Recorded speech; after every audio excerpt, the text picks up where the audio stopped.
abbiamo materialmente iniziato a scavare 3 anni e mezzo fa, quindi mettendoci dentro anche i 2 mesi di interruzione per il Covid e ovviamente quello che poi è la parte conclusiva ovviamente dei lavori, cioè i collaudi tecnici e amministrativi, noi possiamo dire che in 3 anni e mezzo apriamo un'area dell'emergenza importante al centro della città che apriamo materialmente ai cittadini nei prossimi giorni, che nei prossimi giorni trasferiamo la rianimazione, l'anestesia, il pronto soccorso e la radiologia. Quindi un pronto soccorso efficiente, nuovo, moderno, a basso consumo energetico, che è dotato di ogni impianto tecnologico più moderno possibile, è sicuro anche dal punto di vista strutturale perché è antisismico, con la possibilità di per eventuali terremoti di poter reggere con nuove innovative scelte. Noi abbiamo sempre garantito più assistenza, anche nel periodo Covid ricorderete che abbiamo trasformato molto il Garibaldi Centro in Covid, dei nostri 600 posti letto 200 sono andati ai Covid, noi prevediamo di mantenere quello che abbiamo, di aumentare, noi parliamo dai 50 ai 70 mila accessi l'anno, si fa sempre, non è un range preciso ma di questa differenza perché dipende dai periodi e dipende anche dalle patologie. Pensiamo di mantenere e di aumentarle, che certamente ha sempre servito la città di Catania e quindi credo che continuerà a farla con struttura così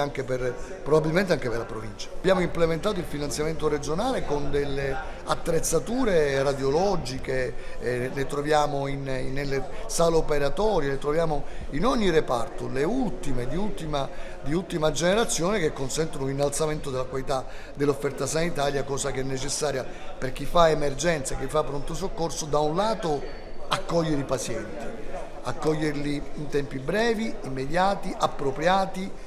anche comunicazione corretta a cui teniamo e anche con attrezzature di livello, perché poi il livello dell'offerta sanitaria deve essere elevato. Dunque noi abbiamo speso complessivamente 16 milioni e mezzo, 9 un finanziamento, 6 dal bilancio dell'azienda, 6 e mezzo dal bilancio dell'azienda, e dico con particolare soddisfazione che ha un costo medio a metro quadro inferiore del 20% a quello di nosocomi recenti realizzati in Piemonte e Lombardia, quindi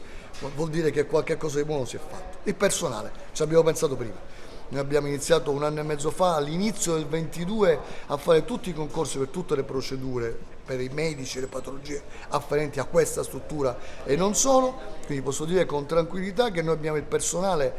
già in pancia, già dentro, già assunto, perché potremo destinarlo nei prossimi giorni alle aree di nuova apertura. Ma io nel 2022 vado a memoria, ho assunto circa 90 medici, 70 infermieri, una quarantina di ausiliari e decine tra amministrativi, tecnici e ingegneri, di cui oggi c'è tanto bisogno anche in sanità, perché per i progetti di realizzazione come questo, o per il PNRR o per i progetti, occorre andare anche oltre la vecchia denominazione di chi erano prima gli afferenti alla sanità. Oggi in sanità affluiscono altre categorie e abbiamo fatto in tempo a prenderli. Abbiamo fatto tesoro della pandemia potenziando le aree di biocontenimento che consentono per un futuro Covid, speriamo di no, o per una futura malattia infettivologica, purtroppo prima o poi è sempre prevedibile che accadrà, la possibilità di avere dei posti letto che consentono un ricovero immediato, isolato e sicuro, non soltanto del paziente che dovesse afferire da questa parte della Sicilia e non solo, ma anche per i restanti parenti. Quindi evidentemente avere questi posti significa davvero dare sicurezza ai pazienti e consentirne agli operatori. E quindi questo siamo particolarmente contenti.